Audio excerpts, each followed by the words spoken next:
বাংলাদেশে ভোটের ইতিহাস পর্যালোচনা করলে সবচেয়ে সফল দলটির নাম বিএনপি। বিতর্কিত নির্বাচন বাদে গ্রহণযোগ্য নির্বাচনগুলোতে একাধিকবার ক্ষমতায় এসেছে দলটি। আওয়ামী লীগের আমলে ৩-৪টি নির্বাচন ছিল বিতর্কিত, তাই সেসব হিসাব থাকবে তালিকার বাইরে। জাতীয় নির্বাচনে বিএনপির সমৃদ্ধ ইতিহাস সম্পর্কে জেনে নেওয়া যাক। বাংলাদেশ জাতীয়তাবাদী দল বিএনপি প্রতিষ্ঠিত হয় ১৯৭৮ সালের ১ সেপ্টেম্বর। দলটি প্রতিষ্ঠা করেন তৎকালীন রাষ্ট্রপতি মেজর জেনারেল জিয়াউর রহমান। ১৯৭৫ সালে শেখ মুজিবুর রহমান বাকশাল প্রতিষ্ঠা করে দেশে একদলীয় শাসন কায়েম করেছিলেন। জিয়াউর রহমানের মাধ্যমে সেটা ভেঙে বহুদলীয় গণতন্ত্রের সূচনা হয়। ১৯৭৮-এর ৩০ নভেম্বর তার সরকার ১৯৭৯ সালের ২৭ জানুয়ারি জাতীয় নির্বাচনের ঘোষণা দেয়। তবে কয়েকটি রাজনৈতিক দলের দাবিতে ২ দফায় পিছিয়ে ১৮ ফেব্রুয়ারি নির্বাচন অনুষ্ঠিত হয়। স্বাধীনতা পরবর্তী বাংলাদেশে তখন প্রথম সকল রাজনৈতিক দল ও জনগণের অংশগ্রহণের মাধ্যমে একটি নির্বাচন অনুষ্ঠিত হয়। নির্বাচনে বিএনপি ২০৭টি আসন পেয়ে সরকার গঠন করে এবং ৩৯টি আসন পেয়ে আওয়ামী লীগের একাংশ প্রধান বিরোধী দল হয়। যদিও ওই নির্বাচন নিয়ে তখন বিরোধীদের মধ্যে অসন্তোষ ছিল, তবে ১৯৯১ সালের নির্বাচন নিয়ে তেমনটা ছিল না। সে নির্বাচন বিএনপির গ্রহণযোগ্যতার প্রমাণ দিয়েছিল। মাঝখানে এরশাদ আমলে বিএনপি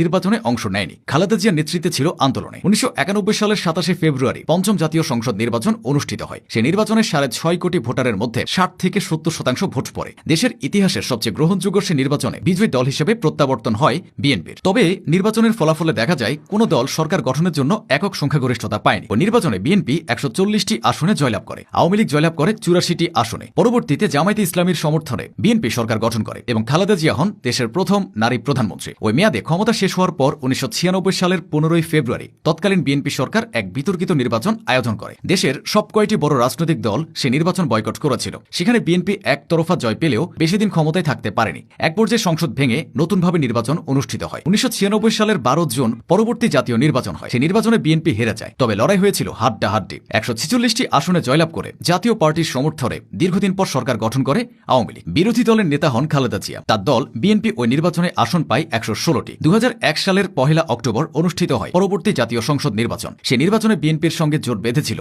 জামায়াতে ইসলামী। বিএনপি জামায়াত জোট সরকার পেয়েছিল রেকর্ড ভোট। তারা ১৯৩টি আসনেই জয়লাভ করেছিল। বিপরীতে আওয়ামী লীগ পেয়েছিল মাত্র ৬২টি আসন। জয়লাভের পর তৃতীয় মেয়াদে প্রধানমন্ত্রী হয়েছিলেন বিএনপির চেয়ারপারসন খালেদা জিয়া। সেটাই ছিল শেষবারের মতো তার ক্ষমতায় বসা ও প্রধানমন্ত্রী হওয়া। ২০০১ সালের নির্বাচনের পর দেশের রাজনীতির অনেক কিছুই বদলে যায়। এর মধ্যে রাজনৈতিক অস্থিরতা ও ১/১১ সরকার আলোচিত বিষয়। এরপর ২০০৮ সালের ২৯ ডিসেম্বর পরবর্তী জাতীয় নির্বাচন হয়। সেই নির্বাচনে বিএনপির একরকম ভরাডুবি হয়। তারা পেয়েছিল মাত্র ৩০টি আসন। অন্যদিকে আওয়ামী লীগ পেয়েছিল মোট ২৩০টি আসন। আওয়ামী লীগ ক্ষমতায় এসে তত্ত্বাবধায়ক সরকারের অধীনে নির্বাচন ব্যবস্থা বাতিল করে। ফলে ২০১৪ সালের একপাক্ষিক নির্বাচনে যায়নি বিএনপি। ২০১৮ সালের নানা সংকটের মাঝে তারা নির্বাচন করলেও সেটাও হয়েছিল বিতর্কিত নির্বাচন। বিএনপি পেয়েছিল মাত্র ৫টি আসন। সেই নির্বাচনে ভোট নিয়ে এখনো আলোচনা হয়। ভোটের দিন সারা দেশে সব ভোট কেন্দ্রের নিরাপত্তা নিশ্চিত করার প্রতিশ্রুতি দিয়েছিল নির্বাচন